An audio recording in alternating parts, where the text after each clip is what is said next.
Welcome to the Pardes channel. Today we explain Numbers chapter 17 in a clear and simple way, step by step. I want you to take a deep breath and just settle in for a moment, because we're going to walk through this ancient text at a very deliberate, unhurried pace. We are looking at a moment of profound transition for the Israelites, a moment where literally life and death hang in the balance. We're going to focus strictly on the simple, plain meaning of the text, what we call the Peshat. We'll go verse by verse to understand exactly what happens here. We'll uncover who is involved, look at the specific Hebrew terminology being used, and really feel the immense weight of this narrative as it unfolds in the desert. Here is our roadmap for this explainer. First, the hook and context. Second, the 12 staffs. Third, the miracle revealed. Fourth, the people's reaction. Fifth, practical life lessons. And finally, a chapter recap. Section 1. Hook and context. Where we are in the story. Now, you might be wondering, how will God finally prove who is chosen to lead the priesthood? This is the core tension of the chapter, and it absolutely has to be resolved. You see, for an ancient Israelite, the priesthood isn't just some ceremonial, symbolic role. Not at all. The priest is the vital mediator between the human and the divine. He is the only one authorized to approach the absolute, intense holiness of God on behalf of the entire nation. And lately, the people have been arguing bitterly and violently about this leadership. They're demanding to know who truly has the right to approach God, who gets to act as the priest. God has to answer this question in a way that leaves absolutely zero room for doubt, zero room for debate, and zero room for future bloodshed. To truly understand why this test is so incredibly urgent, we just have to look back one chapter to Numbers 16. The Israelites have just survived a horrific, traumatic ordeal. A man named Korah, along with Dathan and Abiram, led a massive rebellion. They rallied 250 prominent community leaders and openly, defiantly challenged the authority of Moses and Aaron. And it ended violently. The text tells us the earth literally opened its mouth and swallowed the leaders of that rebellion. But it didn't stop there. Immediately following that, a devastating plague swept through the camp, taking 14,700 lives. Just imagine the sheer trauma of that. The people are completely exhausted. They are grieving, and they are terrified. The air in the camp is thick with the wailing of mourning families.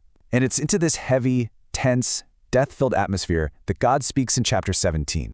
Section 2. The 12 staffs. God's instructions to Moses. Instead of responding with more destruction, God initiates a very specific, quiet, and profound test. We read these exact instructions in verses 2 through 4. First, God tells Moses to get 12 staffs from the Israelites, one from the leader of each of their ancestral tribes. Then, Moses is told to write the name of each man directly on his respective staff. Finally, he is to place them in the tent of meeting, right in front of the testimony. Now, the Hebrew term used here for tent of meeting is ohel moed. This is the tabernacle. It is the absolute holiest place in the camp, the very center of God's presence. And God specifies they must be placed in front of the edut, the testimony, which refers to the Ark of the Covenant containing the stone tablets. So we are talking about the innermost sanctuary here. Before we move on, we really need to clarify the simple meaning of a staff in this text. In Hebrew, the word being used is Mateh. And what's absolutely fascinating about the word Mateh is that it translates to both staff and tribe. This linguistic link is so essential to understand. We aren't talking about magical objects or sorcerer's wands here. A staff is literally just a dead piece of wood, a walking stick. But in this ancient culture, it carried immense, profound weight. A leader's staff, his mateh, was a physical extension of his tribal identity, his heritage, and his personal authority. When a leader physically handed over his staff, he was placing his very authority, his entire tribe standing directly into God's hands to be judged. Now, in verse 3, God gives a very specific instruction regarding one particular tribe. Moses is told to write Aaron's name specifically on the staff for the tribe of Levi. Remember, there has to be one staff for the head of each ancestral tribe. This carefully and intentionally separates Aaron from the other 11 tribal leaders.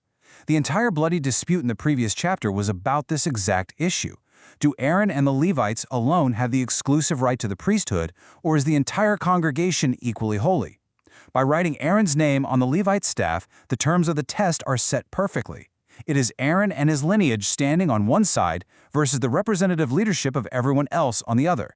Listen closely to God's words in verse 5. God says, The staff belonging to the man I choose will sprout, and I will rid myself of this constant grumbling against you by the Israelites. Notice how God directly addresses the grumbling, that toxic, continuous complaining that has literally poisoned the camp and led to so much death. To silence this once and for all, God is designing a peaceful, undeniable test.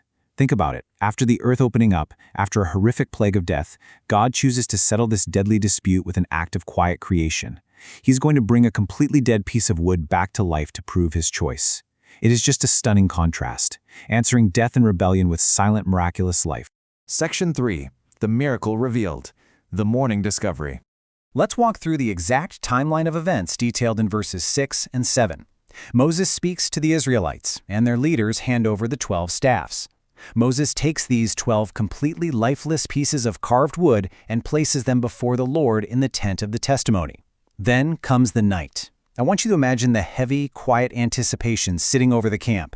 Thousands of people are waiting in their tents. The tabernacle is completely isolated. No human being is permitted inside during the night, which rules out any possibility of tampering or trickery.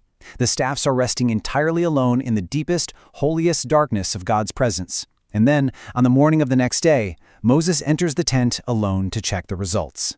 What happens next is a staggering display of life-giving power. Verse 8 describes it perfectly.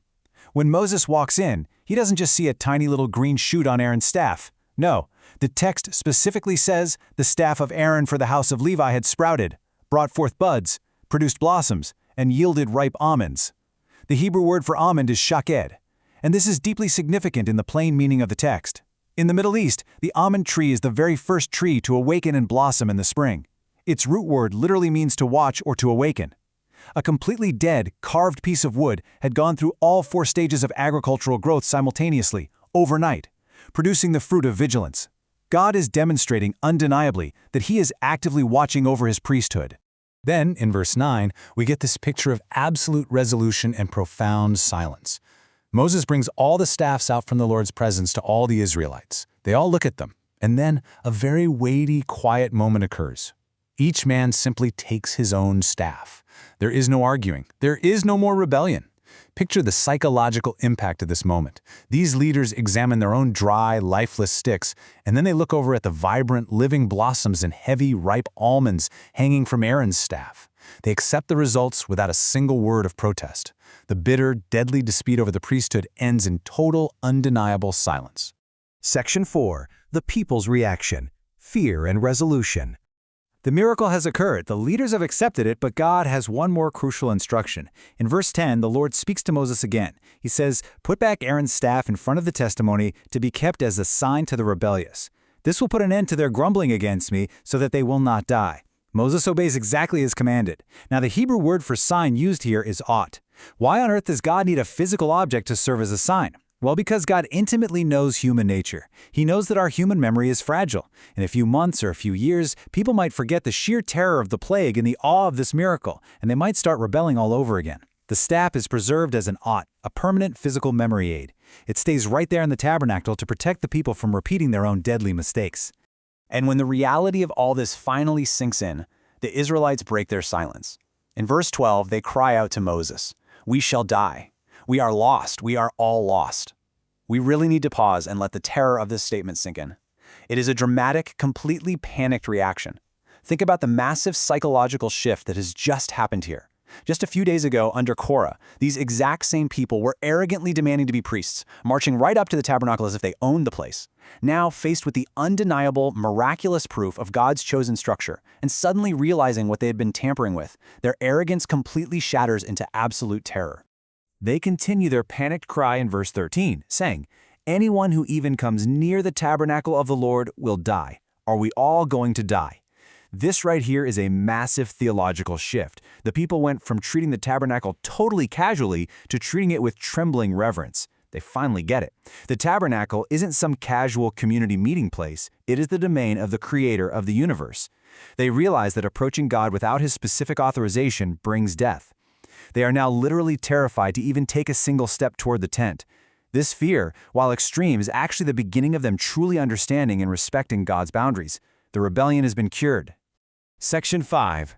Practical life lessons. What we learn from this chapter. Let's step back from the ancient narrative for a minute and translate this text into its simple meaning for us today. Look at the physical actions. By placing all 12 staffs together, God gave every single leader an equal, fair test before the entire nation. But look at the result. When Aaron's staff alone produced almonds, the simple meaning is that God validates his chosen leaders not through dominance, not through violence, and certainly not through who shouts the loudest. God validates leadership through life-giving fruitfulness. And finally, when the staff is kept permanently in the tabernacle, the simple meaning is that we humans are incredibly forgetful creatures. We absolutely need tangible signs to help our memory, because remembering our past mistakes is what prevents us from walking right back into destruction. Let's unpack these practical lessons for self-improvement just a bit more. First, true leadership is proven by the positive, tangible fruit a person produces in their life and in their community. You know a good leader by the life they cultivate around them, not the fear they instill. Second, acceptance of the reality of God's choices brings ultimate peace. The Israelites experienced nothing but death and plague when they rebelled, but the moment they silently accepted their own lifeless staffs, the dying stopped. And third, we all need physical reminders in our modern lives. Just like the staff was kept in the tabernacle, we need to build visual cues, habits, or even written notes into our environments so we don't forget the hard lessons we've learned and repeat the destructive behaviors of our past. Ultimately, the Israelites were completely terrified at the end of this chapter because they had spent so much time violently fighting the very structure that was meant to bless them. Recognizing and submitting to boundaries isn't meant to restrict us. It's actually meant to bring absolute safety. When we stop demanding that everything work exactly the way we want it to and start accepting the structure God has placed in our lives, our exhausting anxiety and our fear are replaced with an enduring, stable peace. Section 6. Chapter Recap. A brief summary. Let's briefly recap to ensure this step-by-step progression is firmly locked in your memory. Following a deadly rebellion and a tragic plague, God commands a completely peaceful test. He uses the 12 wooden staffs, the Mateh of the tribal leaders, to stop the constant grumbling. Overnight, perfectly isolated in the tent of meeting, Aaron's dead wooden staff miraculously sprouts, blossoms, and grows mature almonds. This proves beyond a shadow of a doubt that the tribe of Levi is chosen to mediate the priesthood. This staff is then permanently stored in the tabernacle, as a physical warning sign, an ought for future generations. Witnessing this undeniable proof, the Israelites are completely stripped of their arrogance, and they finally recognize the severe holiness of God's boundaries with a deep, reverent fear. The staff of Aaron remained in the ark for generations. It makes you wonder, what physical reminders do you need to place in your own life to stop fighting the boundaries meant to protect you? Think about that. Thank you for learning with us. If this helped you understand the chapter better, like, subscribe, and join us for the next chapter.